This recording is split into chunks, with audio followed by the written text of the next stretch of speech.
질의해 주시기 바랍니다. 네, 부총리님. 네네. 이재명 정부 경제정책의 철학에 대해서 저는 궁금증을 가지고 있습니다.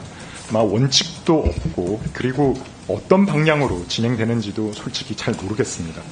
이재명 정부의 경제를 떠올리게 되면 몇 가지 키워드가 생각이 나는데요. 성장률 0%, 그리고 재정 중도, 쉽게 말씀드리면 증세입니다. 그리고 반기업 정책. 여기에 대해서 한미 관세 협상, 이 정도 키워드가 저는 생각이 납니다. 먼저 성장률을 한번 보겠습니다. 최근에 IMF가 한국의 올해 경제 성장률을 1%에서 0.8%로 하향 조정을 했고요. 특히 KDI가 올해 수정 경제 전망에서 기존 경제 전망치와 동일하게 유지를 했습니다. 제가 알기로는 13조 2천억이라고 하는 현금성 지급이 이루어졌음에도 불구하고 올해 경제 성장률의 변화가 없었습니다. 쉽게 생각하면 결국 현금성 지출이 우리 경제의 성장에 큰 역할을 하지 못하고 일회성 소비에 그쳤다라고 생각을 할 수도 있습니다. 물론 이제 소상공인 매출 활성화에 일정 부분 긍정적인 효과가 있었다고는 생각을 하지만 이게 우리 경제 활성화에 미치는 효과는 미비하지 않았나. 기존 소비를 대체하는데 그치지 않았나 그렇게 생각을 합니다. 제가 우려스러운 부분은 이 성장률에는 100% 반도체 품목 관세는 반영되지도 않은 전망치라는 점입니다. 이 점에서 이재명 대통령이 최근에 한 발언을 한번 보겠습니다. 빌려서라도 씨앗을 뿌려야 한다.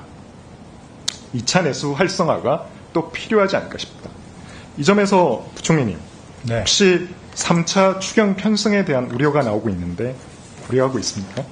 지금도 저희로서는 그 1차 추경, 2차 추경, 그리고 금년도 본예산을 집행을 더 철저하게 하는데 우선 집중하고 있습니다.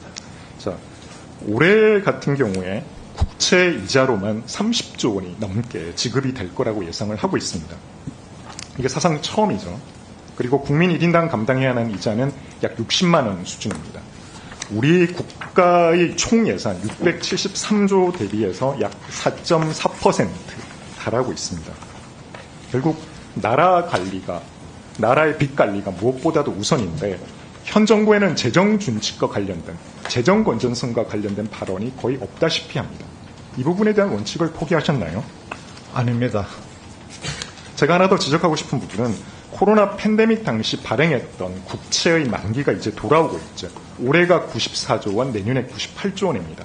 이렇게 롤오버가 되는 물량이 많아지게 되면 결국 채권 시장에 부정적인 영향을 끼치게 될 텐데 이런 부분에 대한 우려도 어떻게 해소하실 수 있을지 사실 걱정이 됩니다.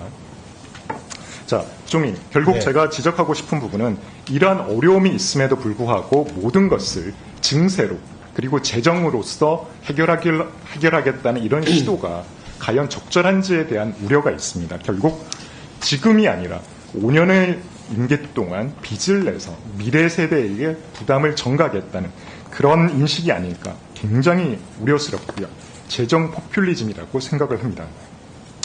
또 하나 지적하고 싶은 부분은 반시장, 반기업 정책입니다. 최근에 정부가 교육세율을 인상하겠다고 했습니다. 알고 계시죠? 네네. 네, 금융사 수익 1조 초과분에 대해서 기존의 0.5%에서 1%로 세율을 상향하겠다고 합니다. 결국 이 세율 인상이 금융사가 자체적으로 흡수 가능하리라고 보십니까?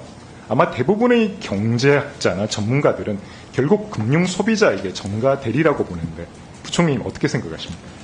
예, 의원님, 그런 부분도 있지만은요, 이게 지금 0.5%, 1조 원 이상을 이제 1%로 가는데, 이게 1981년도 1.8조 원 규모 때 정한 수치입니다. 그런데 지금 그 수치가 138조 원까지 늘어났기 때문에, 저는 그런 부분도 감안해야 되지 않을까 이렇게 보고 있습니다. 결국 아마 제가 구조를 보니까 손실이 더 큰 경우에도 아마 손익통산이 허용되지 않는 이런 부분으로 구조를 짜신 것 같아요. 결국 정부가 의도하는 제가 그 진심은 알겠습니다만은 결국 금융 소비자에게 전가될 수 있다는 거예요. 그 금융 상품 구조를 바꾼다든지 수수료를 어떤 식으로든 변경해서 결국 소비자들이 피해를 보는 이런 일은 막아야겠다는 그런 말씀을 드리고요. 한미 관세 협상에 합의를 했다라고 합니다만은 저는 오히려 불확실성이 해소된 게 아니라 더 가중되고 있지 않느냐는 그런 의혹을 가지고 있습니다. 부총리, 한미 네. 관세 협상 합의 시에 철강과 알루미늄 품목별 관세에 대해서 논의가 있었죠. 그것은 없었습니다. 없었습니다. 예, 예. 그러면 그 당시에 불확실성이 해소됐다라고 발언한 것은 너무 성급한 거 아니었나요? 그러니까 그 당시에는 만약에 하지 않았다면 25% 상호 관세 부분이 그 부분을 15%로 낮춘 부분에 대해서는 그런 말씀이라는 걸. 그러면 드리겠습니다. 철강과 알루미늄에 대해서 파생 상품에 대한 품목별 관세가 새롭게 부과가 된다라고 하는데 이거는 말 그대로 미국 정부가 원하면 언제든지 1년에 3회 정도는 부과가 될 수 있지 않습니까? 정부가 이 부분에 대해서 어떻게 대응책을 가지고 계십니까? 일단 정부로서는 기본적으로 그 한국도 다른 나라보다는 불리하지 않게 하는데 일단 초점을 맞추고 있고요. 더 낮아질 수 있으면 좋을 것 같은데 그런 부분에 대해서는 저도 뭐 열심히 합니다만 역부족한 그런. 상식적으로 생각해 보면 기존의 철강이나 알루미늄 부품을 생산하던 중소기업 같은 경우는 한미 FTA로 0%의 세율을 적용받고 있다가 품목별 관세까지 합하게 되면 상호 관세율 15%에 그리고 50%의 품목별 관세 그리고 파생상품 관세까지 과연 이러한 부담을 어떻게 중소기업이 떠안지 않고 회피할 수 있을지 저는 굉장히 우려가 됩니다. 거기에 대해서 기존에 이제 FTA 원산지 기준 그때는 생산지를 기준으로 했잖아요. 지금은 비특혜 원산지 기준이라 그래서 원재료 출처까지 따지고 있습니다.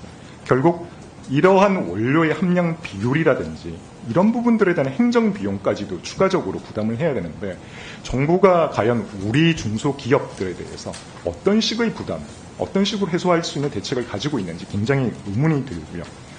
제가 중소기업을 만나보면 이런 생각을 합니다. 결국 우리나라에서 사업장을 하지 말라는 뜻이 아니냐. 결국 오프쇼링을 정부가 예. 이런 이야기들을 많이 하고 있거든요. 저는 정부가 조금 이제 좀 진솔하게 그리고 우리 국가 경제의 미래를 생각한다면 대기업이야 미국에다가 공장을 생산시설을 만든다라고 하지만 중소기업은 그럴 여유도 없지 않습니까? 실적인 부담 완화 대책이 나와야 되는데 특히 이러한 부담이 결국 국가 경제 전체에 부담이 이루어진다는 측면에서 보게 되면 우리 헌법에 사실상 국민 경제에 중대한 재정적 부담을 지울 경우에는 국회의 비준 규정이 있습니다.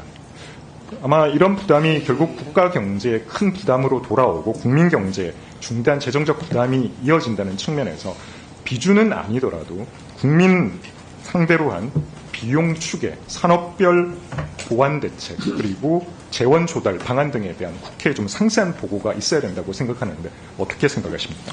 예, 좀 답변을 드리도록 하겠습니다. 의원님 말씀하신 것처럼 저희들 이 경제 정책이 정세, 반기업, 관세 협상 이런 것만 있는 게 아니고요.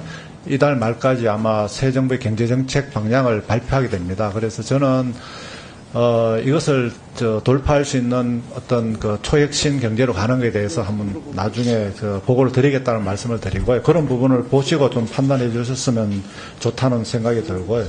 그리고 저희들이 모든 걸 정세, 재정으로만 하겠다는 의도가 없습니다. 이게 정부가 중심이 되기보다는 제가 여러 번 말씀드린 것처럼 기업이 중심이 되고 기업이 R&D를 하고 거기서 정부가 도와주고 또 전문가가 도와주는 이런 방식으로 해서 성과를 낼 수 있는 품목별로 하는 초격신 경제로 간다는 그런 준비를 하고 있다는 말씀을 드리겠습니다. 그리고 특히 의원님 말씀하신 중에서 제가 참 죄송하게 생각하는 게요. 이 관세 협상하면서 저희들 나름대로는 최선을 다했습니다만 또 일부 역부족도 있었고 그 과정에서 우리 중소기업들 피해를 보는 중소기업들에 대해서 저희들 어떻거나 하여튼 경영력 제고 방안을 마련한다든지 또 단계적으로 어려움을 겪으면은 또 거기에 대해서 금융 지원을 한다든지 이런 부분은 또 재정 지원을 한다든지 최선을 다해서 우리 중소기업들이 이 위기를 극복하고 그리고 중장기적으로는 제가 생각하는 업종별로 좀 이렇게 경쟁력을 가질 수 있는 부분을 내년 예산에다가 많이 반영을 했습니다. 그런 걸 통해서 의원님이 우려하시는 바가 또 해소될 수 있도록 저희들 최선을 다하겠다는 말씀을 드리겠습니다. 네, 다음은 더불어민주당 최기상 의원님 질의해 주시기 바랍니다.